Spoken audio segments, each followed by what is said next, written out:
G'day friends, family, fellow patriots. Lord Stompy here in Adelaide, South Australia. Welcome. Now, my last video, I was talking about how the music industry recently made me an offer. And this is after decades of them blacklisting me, blocking me, sabotaging any progress I could make within the industry. Right, so recently they had a chat with me and offered me the deal of basically quitting my nationalistic activism in exchange for them offering me, a decent music career. So, this is the pitfalls of modern life that a guy like myself has to live under. Now, this makes me think about my time when I actually was trying to break into the entertainment business and about my lack of general success. Now, some of it certainly I can blame on myself, although I did work hard and at times I did promote myself very hard, especially around the early 2000s. From about 2003 to 2008, I put in a really good effort of promoting myself, and I never could seem to get into any of the more important venues. I could never get the attention of the more important people, or should I rephrase that? I got the attention of people who were more important, and they clearly weren't interested in me.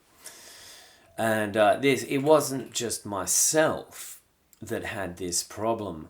I had a lot of friends in the music business in the same boat. Now, one of the main groups that was severely sabotaged by the music industry from my hometown, or at least from my local area, were a band called Uncas. Now, these were a very, very talented heavy metal three-piece of young teenage guys. They recorded a 4-track EP, their first EP, when the band was between the ages of about 17 to 19 years old. And considering their age and their lack of general experience, it was a really good EP. Just from that EP alone, you could tell these guys, if they had have kept going, would have been on a winning streak. They were an early 2000s band that was sort of somewhat mining the early 2000s new metal thing. So I'm going to put a link to their EP down below so you guys can check the quality out for yourself. Now, this band Uncas, I was good friends with them, and they were immensely popular around town. And they didn't just play music, they painted themselves up multicolored, they wore very strange exotic outfits, and on their larger shows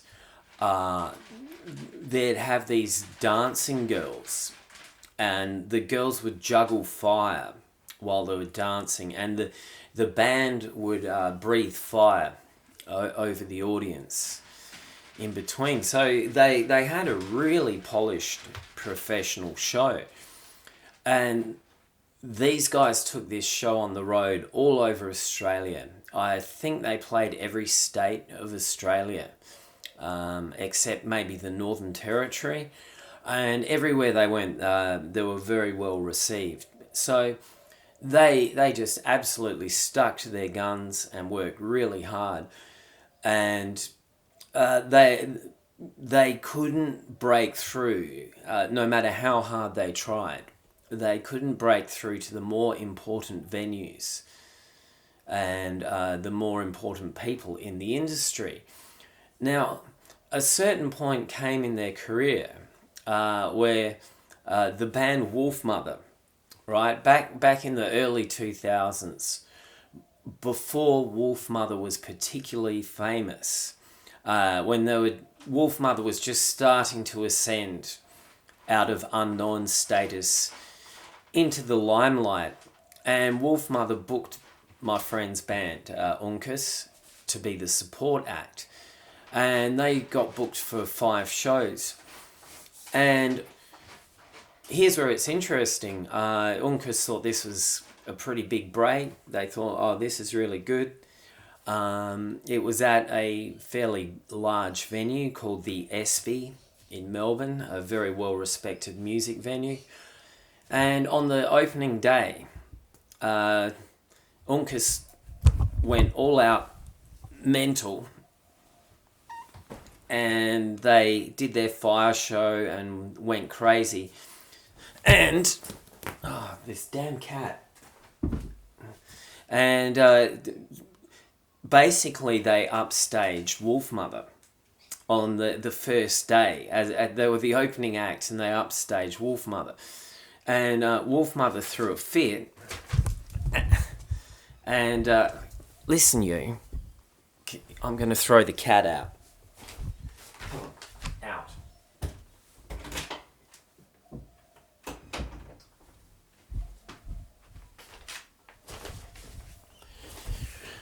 Wolfmother threw a fit and had Uncas taken off the bill for the rest of the 4 gigs they had left. So Wolfmother kind of had to pay Uncas money not to play gigs, because Wolfmother had been slated by the industry.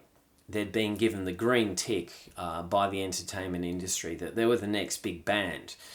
So they couldn't have a nobody band, a band of unknowns, upstaging them.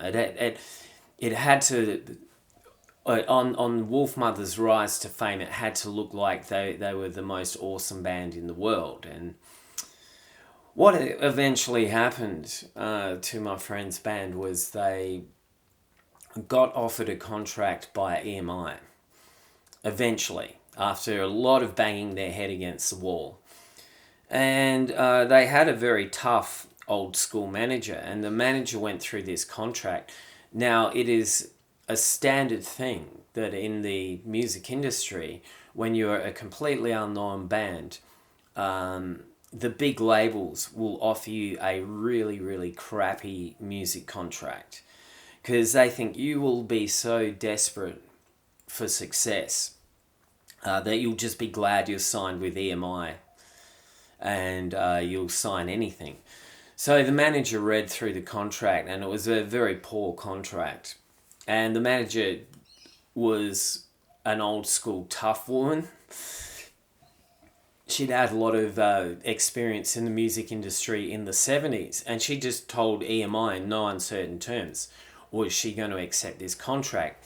And at the table, she pulled out a big red pen and scratched out all these paragraphs and said, no, I'm not putting up with this. Take this clause out.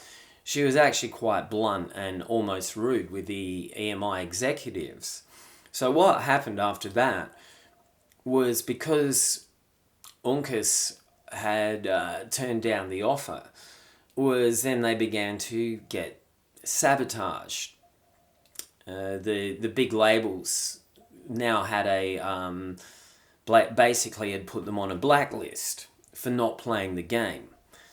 So after that happened, Uncas began complaining that even the more medium-sized venues that they used to play at all the time were now no longer responding to their emails or their calls. And strange things were happening when they were playing. Their equipment was being sabotaged. Things were happening like they'd go on stage, they'd have their sound check, and they'd tune up their guitars. Everything would be ready to go. Everything was set. It was perfect. They'd go off stage. They'd come out 20 minutes later, And suddenly every setting on their amps had been changed, all their guitars had been detuned. So they were being sabotaged big time. And it ended up, they tried to do a really big show here in Adelaide with a number of other bands. And the hire company here, the main music hire company here in Adelaide, wouldn't hire them a PA. And this was a company they'd dealt with regularly in the past. They needed a really big PA. And the main hire company wouldn't hire them anything. And when their manager got furious and phoned the manager of the music hire company, the manager of the music hire company apologized profusely. And he said, "Look, I'm sorry, Elaine." He said, "I've been called by the biggest touring companies in Australia, and we've been told in no uncertain terms that if we ever hire anything to your band, that the major touring companies are going to strike us off their business list. They're no longer going to do business with us." And the guy at the hire company was saying, "Well, I don't know what to do about this." It's he said, I rely on the major touring companies to make most of my income. So unfortunately I have to sacrifice you. So this is how the music industry works. This is why it's a closed mafia system, right? It's run by a very, very ruthless mafia, and they're very, very picky and choosy about who they let into the system. And I've seen this all, obviously, with my own eyes. I've been a part of this. And when I was younger and naive, myself and some of my fellow musicians, we didn't understand this. We thought the music business, as long as you were popular and had a fair bit of talent, that eventually the major labels would come to you. That's not how it works. The major labels, they pick you. They hand pick you for reasons that only they know, right?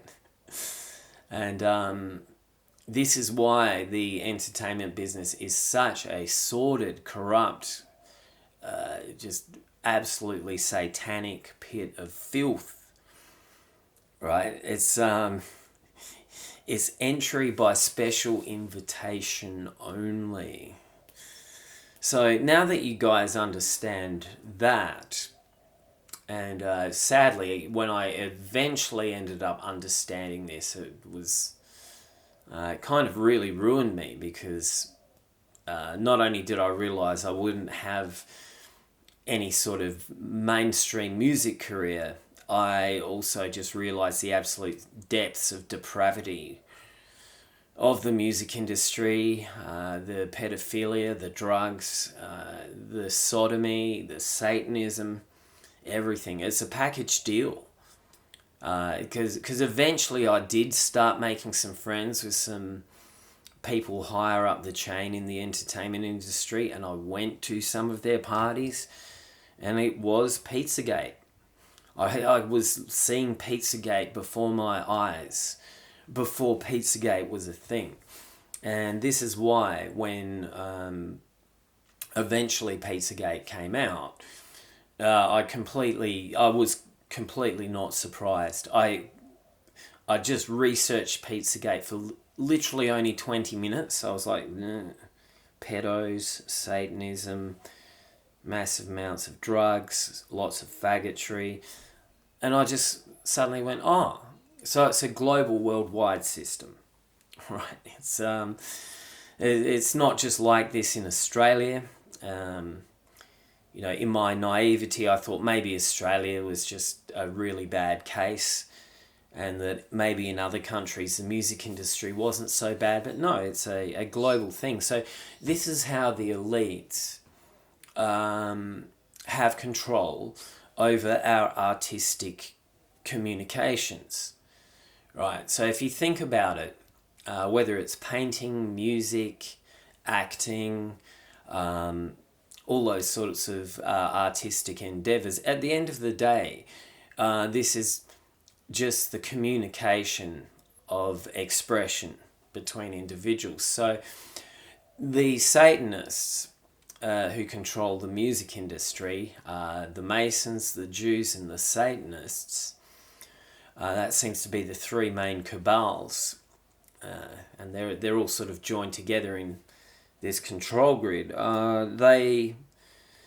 essentially are making extra certain that they have a very, very tight control over the kind of artistic content that the public has pushed upon it. You know, these guys like literally push art upon the public. So they're a global mafia, but instead of being drug pushers and pushing ice or heroin, they're pushing art. They're pushing degenerate, sick, filthy art. So that's how this system works. They need to keep everyone fixated with the most lowbrow, disgusting, nihilistic kinds of art imaginable, so that people remain in this dull, unimaginative state all day long. It's pretty hard to go anywhere without just really bad, disgusting, canned music just playing everywhere you go now. So it's like basically this this kind of cabal pushing art as a drug. So now that I've explained that to you guys, I can explain a little bit more about my past. So in the end, the most success I got in the music industry, other than doing a few short interstate tours of smaller venues, was I ended up working on and off for many years, on and off for about 20 years for a medium-sized alternative venue.